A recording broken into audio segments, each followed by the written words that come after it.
저희가 지난 주에는 그 호렙으로 도망간 엘리야의 모습, 심적인 상태라고 할까요? 그 마음, 그 자세에 대해서 한번 살펴보았습니다. 어떤 비교 의식이 있지는 않았는가? 그러니까 위대한 조상들하고 비교할 때는 자기를 비하하는 생각, 또 그냥 일반 사람들하고 비교할 때는 자기를 좀 자랑하고자 하는, 드러내고 싶어하는 어떤 영적인 교만, 그런 것을 갖고 있지는 않은지 한번 생각해 보면서 우리도 조심하자, 이렇게 말씀을 드렸습니다. 엘리야가 이렇게 잠깐 그 활동 무대에서 사라진 사이에 이스라엘에 큰 위기가 찾아왔습니다. 오늘은 이제 이스라엘이 겪은 전쟁의 이야기입니다. 두 번에 걸쳐서 아람이라고 하는 나라와 전쟁을 하게 되는데, 이 전쟁 가운데서 하나님께서 어떻게 하셨는지, 그리고 아합은 또 어떻게 반응하는지 한번 묵상해 보고자 합니다. 저희가 20장을 다 읽지를 않아서요, 조금 요약을 해드린다면 이런 상황이었습니다. 먼저 1절이 이렇게 기록을 하고 있습니다. 아람의 베나닷 왕이 그의 군대를 다 모으니 왕 32명이 그와 함께 있고 또 말과 병거들이 있더라. 이에 올라가서 사마리아를 에워싸고 그곳을 치며. 아람이라고 하는 나라, 혹은 시리아라고도 합니다. 이스라엘을 치기 위해서 연합군을 모았는데, 그 나라들이 큰 나라들을 말하는 것은 아닙니다. 이때는 시리스테이시라고 해서 작은 나라들이었는데, 그래도 32개가 모였습니다. 왕 32명, 그리고 군대들 얼마나 많았겠습니까? 거기다가 말과 병거들, 우리로 치면 이제 최신 무기들인 거죠. 그 당시에는 이 많은 군사들이 이스라엘의 수도 사마리아를 에워싸고 공격을 하려고 했으니까, 아합, 이스라엘 사람들, 백성들의 입장에서는 아마 엄청나게 두려웠을 것입니다. 처음에 이 베나닷이 사마리아를 둘러싸고 포위를 하고 전령을 보내서 아합에게 이야기를 했습니다. 내가 가서 너희 가족들을 포로로 삼고, 그리고 네 집안에 있는, 이거 왕궁에 있는 각종 부하들을 내가 가져갈 것이다. 그렇게 처음 얘기했을 때 아합은 바로 수긍을 했습니다. 싸워봤자 자기가 질 것이 분명하니까 피해를 최소화하려고 했겠지요. 근데 베나닷이 가만히 생각을 해보니까 이걸로는 만족이 안 되었던 것 같습니다. 다시 전령을 보내서 네 가족과 재산뿐만이 아니라 내 신하들이 들어가서 너희 백성들의 집들도 수색을 해가지고 좋은 것이 있으면 그것도 내가 다 가지고 오겠다. 그러니까 아합이 이거는 좀 자존심이 상했는지, 아니면 이건 해도 너무했다라고 생각을 했는지, 그것을 거절하면서 이제 그러면 한번 싸워 봅시다. 길고 짧은 건 대봐야 알지 하고 이렇게 전쟁이 시작이 되었습니다. 그런데 이때 짠 하고 누가 나타나냐면 하나님의 사람, 한 선지자가 나타나서 아합 왕에게 하나님의 말씀을 전해주는 겁니다. 그것은 바로 하나님께서 이스라엘을 이 베나닷의 손에서 구원해 주시겠다는 것이었습니다. 그래서 그 말씀대로 이 32개 나라의 연합군을 단지 7,000명의 군사, 그리고 232명의 특공대로 이겨버렸습니다. 그것이 1차 전쟁이었습니다. 1차 전쟁이 끝나고 아마 베나닷이 자존심이 많이 상했겠지요. 그래서 다시 2차 전쟁을 준비를 했습니다. 베나닷의 신하들이 이렇게 말을 했습니다. 이스라엘의 신은 산의 신이니까 우리가 산에서 전쟁을 하지 말고 평지로 끌어내려 가지고 전쟁을 합시다. 그런데 이때도 그 차이가 얼마나 났었냐면 27절을 보시면 이스라엘과 아람 군대의 차이를 이렇게 설명을 했습니다. 이스라엘 자손은 두 무리의 작은 염소떼와 같고 아람 사람은 그 땅에 가득하였더라. 그런데 결과는 어떻게 되었느냐? 29절 30절을 보시면 이 적은 인원으로 그냥 염소떼 한 두 적은 염소떼 같은 그 인원으로 10만 명을 전투 중에 죽였고 그리고 또 성벽이 무너져서 2만 7천 명이 죽었습니다. 그러니까 도합 약 13만 명의 군사를 죽이고 승리하는 그런 일이 벌어졌습니다. 오늘 말씀을 이렇게 보다 보니까 이런 생각이 들었습니다. 지금 이 일을 당한 당사자, 대표인물이 누구냐 하는 겁니다. 아합이잖아요. 아합. 이스라엘의 가장 짙은 영적인 암흑기를 가져왔던 왕 아합. 하나님을 버리고 바알 종교를 공식화시켰던 사람. 하나님이 그래서 하나님도 이게 싫어서 엘리야를 보내셔가지고 가문도 선포하고 갈멜산에서 당신이 누구신지도 보여주시고 했습니다. 어떻게 보면 그놈 참 잘됐다, 고소하다, 꼴 좋다, 남 믿고 까불더니 너 방해봐라, 이러실 것 같은데 이 악한 왕에게 당신의 사람을 보내셔서 도와주십니다. 기적을 베푸시고. 이걸 통해서 먼저 우리가 잠깐 짚고 넘어갈 수 있는 하나님의 속성은 은혜의 하나님이심을 보게 됩니다. 하나님이 그토록 싫어하는 그 모습을 보여줬는데 이방이 와서 이 아합 그리고 당신의 백성들 이스라엘을 치려고 하니까 마치 부모가 자녀들을 보호하듯이 이 백성들을 보호해 주시는 당신의 은혜를 봅니다. 마치 그런 것 같습니다. 내 자녀를 차라리 내가 혼내고 말지 다른 사람이 혼내는 거 보면 저희가 부모 입장에서는 좀 그렇잖아요. 그런 게 아니었을까 생각을 해봅니다. 이렇게 오래 참으시는 중에 그 백성이 돌아오기를 기다리셨고 당신의 은혜를 보여주시면서 당신이 누구신지 알려주셨던 것을 봅니다. 참아주시는 하나님, 기다려주시는 하나님, 한 번 더 기회를 주시는 하나님. 이런 모습을 베드로 사도는 이렇게 말했습니다. 베드로후서 3장 9절에서 이렇게 말했습니다. 주의 약속은 어떤 이들이 더디다고 생각하는 것 같이 더딘 것이 아니라 오직 주께서는 너희를 대하여 오래 참으사 아무도 멸망하지 아니하고 다 회개하기에 이르기를 원하시느니라. 오래 참으사 모두가 멸망하지 않고 다 살기를 원하시는 하나님.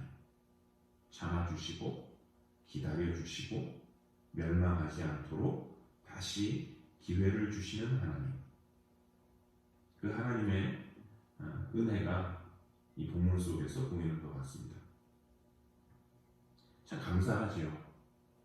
그런데 저한테 도전이 되었던 것은 물론 하나님도 하나님이신데 하나님이 이렇게 하신 것은 하나님이시니까 이런 생각이 들어요. 하나님이시니까, 사랑의 하나님이시니까, 은혜의 하나님이시니까. 그래서 제가 보게 된 다른 인물들이 누구냐 하면 선지자들이었습니다. 선지자들, 하나님의 사람들. 이들이 아합에게로 향해 가서 하나님의 말씀을 전한 것입니다. 13절을 보시면 몇 번에 걸쳐 계속 나옵니다. 베나닷과 첫 번째 전투를 치르기 전에 당신의 사람들을 보내셔서 말씀을 하셨습니다. 한 선지자가 이스라엘의 아합 왕에게 나아가서 이르되 하나님의 말씀이 내가 이 큰 무리를 보느냐 내가 오늘 그들을 내 손에 넘기리니 너는 내가 여호와인 줄을 알리라 하셨나이다. 아합이 참 뻔뻔하게도 대답을 이렇게 합니다. 누굴 통해서 우리를 구원하시겠습니까? 또 누가 먼저 시작을 할까요? 그러니까 이 또 하나님의 사람이 대답을 다 해줍니다. 지방의 고관들의 자녀들을 모아라. 그리고 왕부터 전쟁을 시작해라. 하나씩 방법을 알려주었습니다. 그렇게 해서 싸워서 이기고 나서 1차 전쟁이 끝나고 나니까 베나닷이 다시 올 거다. 그러니까 그냥 있지 말고 힘을 기르고 어떻게 해야 될지 주의 깊게 생각을 하고 준비를 하십시오. 조언까지 해줍니다. 그리고 그 다음 해 진짜 그 전해줬던 말씀대로 베나닷이 또 쳐들어옵니다. 다시 또 하나님의 사람이 갑니다. 그리고 구원의 말씀을 전해줍니다. 28절입니다. 그때 하나님의 사람이 이스라엘 왕에게 나와 말하여 이르되 여호와의 말씀에 아람 사람이 말하기를 여호와는 산의 신이요 골짜기의 신은 아니라 하는도다. 그러므로 내가 이 큰 군대를 다 내 손에 넘기리니 너희는 내가 여호와인 줄을 알리라 하셨나이다 하니라. 또 가서 전해줍니다. 이때도 1차 때처럼 어떻게 싸우라 뭐 이런 말씀도 해주시지 않았을까 싶습니다. 그래서 또 싸워서 승리를 합니다. 그리고 또 마지막에 베나닷을 살려줬을 때는 다른 선지자가 가서 이 선지자는 자기 몸이 상하게끔 만들어가지고 하나님의 말씀을 또 전해줍니다. 하나님께서 야 지금 저 아합에게 가서 지금 저 쫄아가지고 벌벌 떨고 있는 저 아합에게 가서 내가 너와 이스라엘을 이 아람 군대에서 구원해 주겠다라는 이 말을 좀 전해라 라고 하는 말을 어떤 선지자가 들었을 때 그 선지자들의 마음이 어땠을까요? 참 악한 왕이었고 이 부인 이세벨 때문에 선지자 무리들은 그 핍박 가운데서 지냈었잖아요. 굴에 숨어서 구차하게 생활했어야 됐었고 뭐 믿음 생활을 드러내놓고 할 수도 없었고 심지어 그들 중에 많은 사람들은 죽기까지도 했습니다. 누구 때문에? 이 아합 때문에, 이세벨 때문에. 근데 하나님께서 지금 야 가서 아합에게 나의 구원의 메시지를 전해줘라. 그들의 마음이 기뻤을까요? 아유 기쁩니다. 역시 하나님이십니다. 빨리 가서 이 구원의 기쁜 소식을 전하겠습니다. 룰루랄라 빨리 가자. 그랬을까요? 영적으로도 안 맞잖아요. 여호와를 섬기던 선지자들이었고 여기는 바알을 공식화했던 무리였고 그리고 게다가 뭐 영적인 어떤 지향점이 달랐을 뿐만이 아니라 생명까지 해하려고 했던 사람들인데 만약 여러분들한테 하나님께서 이런 걸 시키신다면 기쁨으로 하시겠습니까? 뭐하러요? 그냥 죽게 내버려 놔두세요. 그 대신에 많은 사람들이 죽잖아요. 맞습니다. 저는 좀 그런 마음이 들 것 같아요. 하나님 그냥 내버려 놔두세요. 지가 한 짓이 있는데.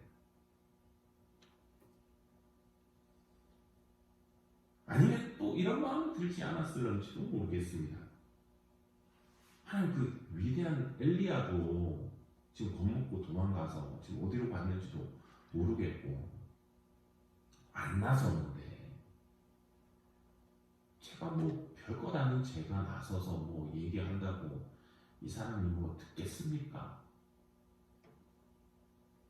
사역의 결과가 보장이 된 것도 아니었습니다. 좀 이렇게 잘 되고 뭐 이런 것도 아니었잖아요.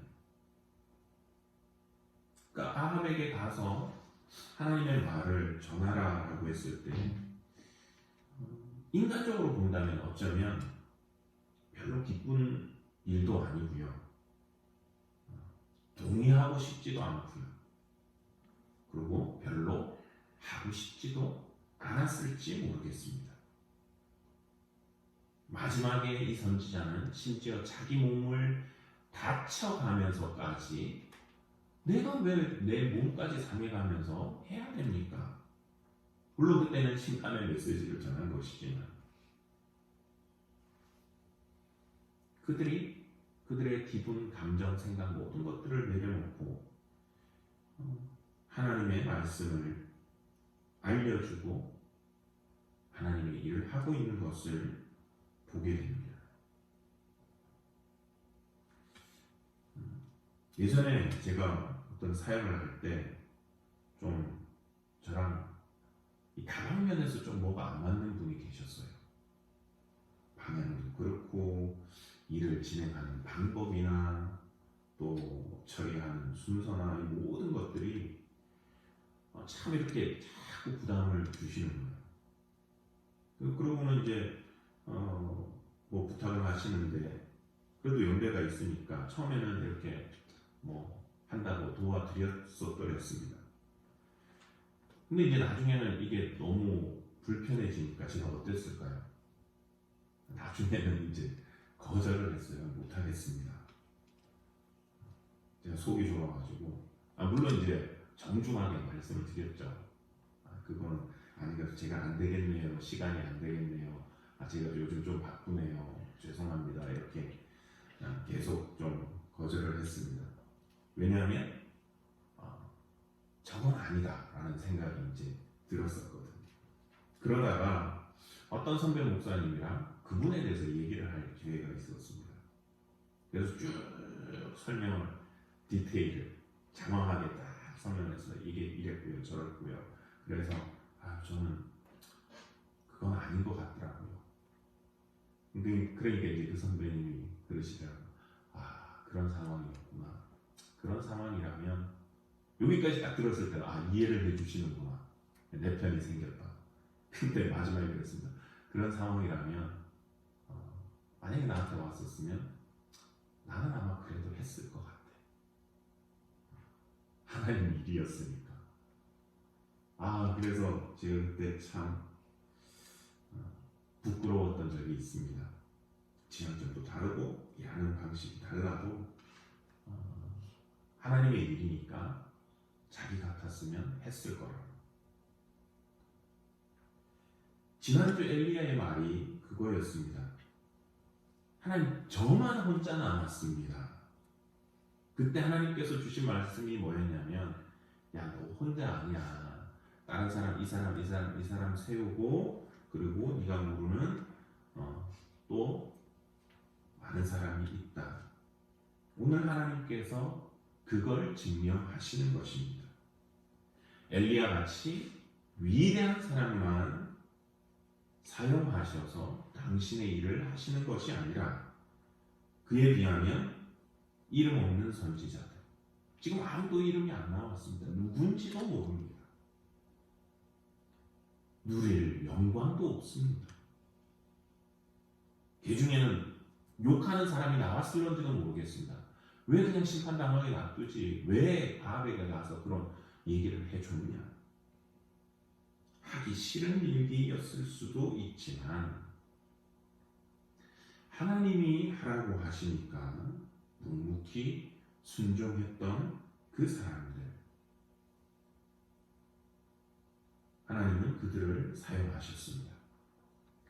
바울은 로마서 6장 16절에서 이렇게 말했습니다. 너희 자신을 종으로 내주어 누구에게 순종하든지 그 순종함을 받는 자의 종이 되는 줄을 너희가 알지 못하느냐? 혹은 죄의 종으로 사망에 이르고 혹은 순종의 종으로 의에 이르느니라. 누구에게 순종하든지 순종함을 받는 자의 종이 된다. 하나님께 순종하면 우리는 하나님의 종이 되는 것입니다. 그리고 하나님은 이렇게 당신께 순종하는 사람을 사용하셔서 당신의 일을 계속해서 해 오셨던 것입니다. 원하기는 저희들의 신앙이 이렇게 하나님께 순종하는 신앙이 될 수 있기를 소원합니다. 때로는 내 생각, 내 뜻, 내 기분과 달라서 하기 싫은 일이 있을런지도 모르지만 그 일이 비록 작고 별 볼 일 없고 알아주는 게 아니라 할지라도 하나님께 그 하나님의 뜻을 이루는 일에 저희가 동참하며 나가는 저희들의 삶이 되기를 소원합니다. 또 오늘 이야기에서 살펴볼 수 있는 사람은 아합입니다. 참 흥미롭지만 안타까운 것은 그렇습니다. 아합이 20장 초반에는 이 하나님의 도움을 입었는데 결말에 가서는 다시금 하나님의 심판의 메시지를 듣고 근심하면서 자기 집으로 돌아가게 됐습니다. 이 아람의 왕 베나닷이 이스라엘과의 2차 전투에서도 아주 크게 패했습니다. 그날 죽은 자가 12만 7천 명, 약 13만 명이나 되었습니다. 이 도망을 가는 베나닷에게 그 신하들이 꾀를 내서 말했습니다. 그냥 도망가지 말고 우리가 이 도망가다가 잡혀 죽으면 안 되니까 좀 이스라엘 왕에게 은혜를 구해봅시다. 자비를 좀 구해봅시다. 그렇게 얘기를 하는데 진짜 그게 먹혔습니다. 오늘 저희가 읽은 말씀입니다. 32절, 33절입니다. 다시 한번 읽어보겠습니다. 그들이 굵은 배로 허리를 동이고 테두리를 머리에 쓰고 이스라엘의 왕에게 이르되 왕의 종 베나닷이 청하기를 내 생명을 살려주옵소서 하더이다. 아합이 이르되 그가 아직도 살아있느냐? 그는 내 형제이니라. 그 사람들이 좋은 징조로 여기고 그 말을 얼른 받아 대답하여 이르되 베나닷은 왕의 형제니이다. 왕이 이르되 너희는 가서 그를 인도하여 오라. 베나닷이 이에 왕에게 나아오니 왕이 그를 병거에 올린지라. 그가 아직도 살아있느냐? 그는 내 형제이니라. 아니 언제부터 형제입니까? 좀 전까지 죽이겠다고 싸워놓고서는. 자기를 형제로 불러주는 아합에게 베나닷이 제안을 합니다. 자기 아버지가 빼앗았던 성읍도 돌려주고 자기 아버지가 이 사마리아에 만든 것처럼 당신은 이 다메섹에서 당신의 이름을 따서 거리를 만들고 이렇게 딜을 합니다. 그리고는 아합이 좋다고 요걸로 그러면 우리 퉁치자고 그리고 풀어줬습니다. 문제는 이것을 하나님께서 좋아하시지 않았다는 겁니다. 그래서 다시 다른 선지자를 보내서 전쟁 중에 상한 군인처럼 포로를 데리고 있다가 그리고 잃어버렸다고 그 연기를 하게 합니다. 아합이 그건 너 책임이라고. 네가 생명을 물어내든지 네 생명으로 되든지 벌금을 내든지 하라고 하자 그때 하나님께서 이렇게 말씀을 하셨습니다. 42절 말씀입니다. 그가 왕께 아뢰되 여호와의 말씀이 내가 멸하기로 작정한 사람을 내 손으로 놓았은즉 내 목숨은 그의 목숨을 대신하고 내 백성은 그의 백성을 대신하리라 하셨나이다. 왜 갑자기 하나님께서 이런 말씀을 하셨을까? 아마 2차 전쟁을 할 때 베나닷을 멸할 것을 말씀을 하셨지 않나 생각이 됩니다. 그런데 이 아합은 하나님의 뜻을 따르지 않고 베나닷을 살렸던 것 같습니다. 마치 이 이야기가 누구의 이야기랑 비슷하냐면 사울의 이야기를 생각나게 합니다. 잘 아시는 대로 하나님께서 하나님께서 아말렉을 가서 진멸하라, 완전히 다 멸하라 이랬는데 별로 안 좋은 동물들은 죽이고 좋은 동물들은 하나님께 제사하겠다는 그 명목으로 데려왔습니다. 그리고 왕 아합도 살려놓고, 이때 사무엘이 지적한 것이 바로 순종의 마음이었습니다. 순종이 제사보다 낫고 듣는 것이 순양의 기름보다 낫습니다. 사울의 마음 중심을 그렇게 확인하셨듯이 이번에도 하나님께서는 아합의 마음을 확인하신 듯합니다. 사울은 그 당시에 하나님께 제사하고 싶다라고 하는 그 핑계라도 있었는데 아합은 왜 베나닷을 살려주었을까? 정말 하나님께서 가서 야, 다 진멸해라 라고 하셨다면, 예전에 뺏긴 성읍들을 돌려받고 또 아람 다메섹에서 자기의 이름을 딴 거리를 만드는 것으로 퉁치기에는 좀 그렇지 않나요? 우리가 플러스 마이너스 관점에서, 장사하는 관점에서 생각을 해보면 전쟁에서 이겼으면 더 가져와야 되지 않아요? 그죠? 뺏겼던 성읍을 받는 거는요, 마이너스가 그냥 지로로 되는 거잖아요. 적어도 그럼 야, 네가 뺏어갔던 성읍 개수만큼 가져와 하든지, 아니면 더 내놓으라고 하든지. 지금 자기 아버지가 거리를 만든 것처럼 나도 거리 만드는 거, 그것처럼 나도 하나 가져와야죠. 뺏긴 거 다시 돌려받는 게 그게 무슨 플러스인가요?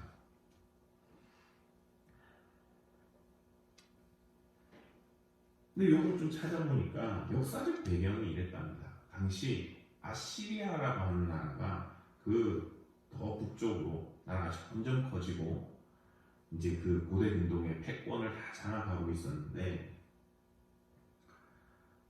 그 당시에 그 왕 살만에셀 3세라고 하는 그 왕이 남쪽으로 더 점점 이제 남하 정책을 펼치고 나라들을 다 잡아먹는 거죠. 그러니까 아합이 계산을 빨리 한 겁니다. 내가 저걸 치고 저 나라를 없애버리고 내가 어디 저 국경을 방어해야 되면 내가 힘든 거예요. 차라리 저거를 살려주고 우리나라와 저 아시리아 사이에 아람을 두면 어떻게 됩니까? 이게 방파제 역할을 하잖아요. 완충지대가 되는 거죠. 그리고 혹시라도 내가 나가서 싸워야 된다 이러면 나 혼자보다는 이 아람하고 같이, 또 아람이 데려왔던 다른 나라들하고 같이 연합해서 싸우면 그래도 좀 낫지 않을까. 계산이 빨랐던 겁니다. 그러니까 성경에는 기록되지는 않았지만 역사적으로 실제로 그랬대요. 카르카르라고 하는 곳에서 이 아람과 이스라엘이 동맹군을 만들어서 전투를 했다는 기록이 나온답니다. 또 다른 나라들하고도 같이. 그러니까 아합이 하나님의 뜻에 순종하지 못하도록 막았던 것은 그의 빠른 계산이었습니다.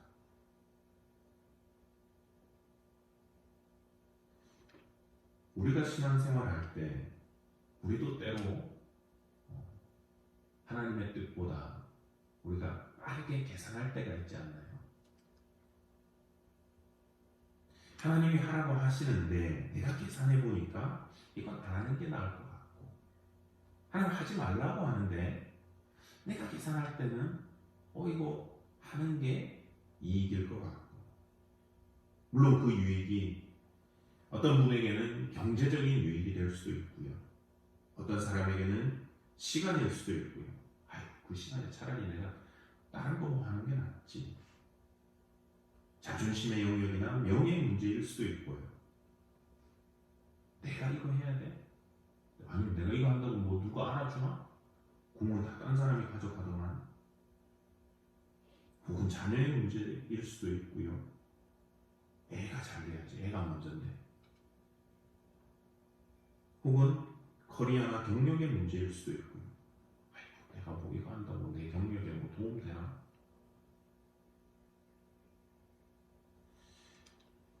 어쩌면 때때로 우리는 이런 생각들, 계산들을 합니다. 플러스, 마이너스. 어떤 게 나에게 플러스가 되고 어떤 건 뭐 그냥 지로인 것 같고 어떤 건 마이너스인데, 그래서 하나님께서 하라고 하시는데 내 계산 속에서는 계산 돌려보니까 안 하는 게 낫네, 이렇게 보일 때가 있지 않습니까? 아합은 이 원수를 살려두는 것이 살려둬가지고 나중에 닥칠 위협에 대비하는 것이 지금 당장 하나님의 뜻을 행하는 것보다 이익이라는 계산이 앞섰던 것 같습니다. 그래서 그는 하나님의 뜻에 순종하기보다 자기의 계산, 자기의 뜻을 쫓아갔던 것을 봅니다. 결국 무슨 말이냐? 하나님을 의지하기보다 자기 계산, 자기의 계획을 의지하겠다 하는 그 행동을 하게 됐던 것입니다. 사람이 자기 길을 계획할지라도 그 걸음을 인도하시는 이는 여호와시니라. 그 믿음, 그 신앙이 없었던 것이지요. 비록 처음에는 하나님을 의지함으로써 아람과의 싸움에서 이겼지만 뒤에는 불순종으로 인해서 결국은 하나님이 주신 그 근심, 멸망에 대한 그 근심을 가지고 자기 집으로 돌아가야 했던 것을 성경은 기록을 하고 있습니다. 오늘 이 말씀 속에서 우리는 순종이라고 하는 것을 가지고 두 그룹을 한번 비교를 해봤습니다. 한쪽은 선지자들이었습니다. 이름도 없고 영광도 없고 어쩌면 별로 기분이 좋지도 않았을런지도 모르겠습니다.